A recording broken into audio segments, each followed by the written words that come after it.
This next story is so unbelievable, we didn't think it could possibly be true. But after receiving thousands of records and declassified reports from the Army, it's confirmed that during the Cold War, the United States military conducted secret tests on unsuspecting people in the city of St. Louis.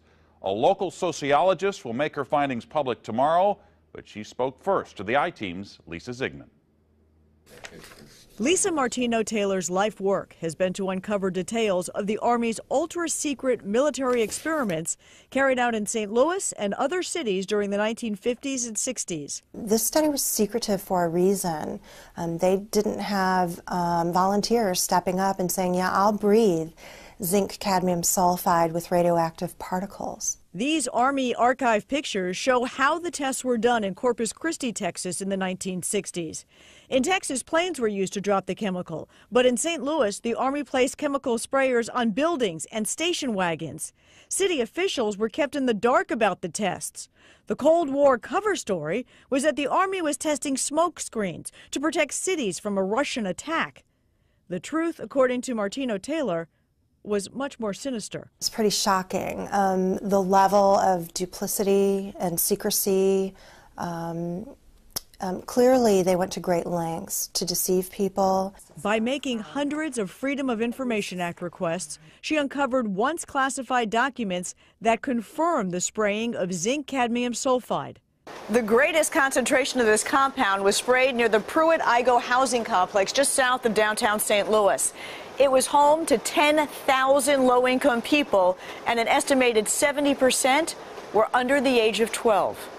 Martino-Taylor claims they all unknowingly inhaled this compound morning, noon, and night so the government could measure its effects on their lungs. So this was in violation of all medical ethics, all international codes, and the military's own policy at that time.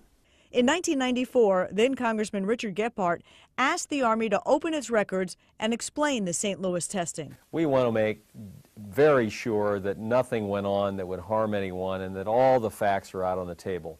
Documents released in the 90s show the Army placed sprayers on this former Knights of Columbus building on Lindell and in Forest Park. The Army always insisted the chemical compound was safe. Martino-Taylor believes documents prove otherwise. There's a lot of evidence that indicates that people in St. Louis, in the city, particularly in minority communities, were subjected to military tests that was connected to a larger radiological weapons development and testing project. For the first time, she links the St. Louis testing to a company called U.S. Radium, a company notorious for lawsuits involving radioactive contamination of its workers. United States Radium had this reputation where they had been found legally liable decades prior for producing a radioactive powdered paint that killed many young women who painted fluorescent watch dials. While the Army admits it added a fluorescent substance to the zinc cadmium compound, details of whether it was radioactive remain secret.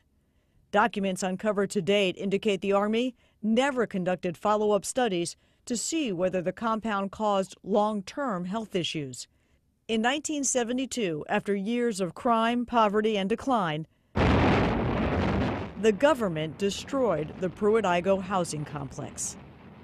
Lisa Ziegman, News Channel 5, I-Team. Now, the company U.S. Radium no longer exists. Martino-Taylor has placed all of her research, including the declassified documents, online, and will link you to that data at ksdk.com. Now, she will make all of her findings public tomorrow at St. Louis Community College Merrimack campus.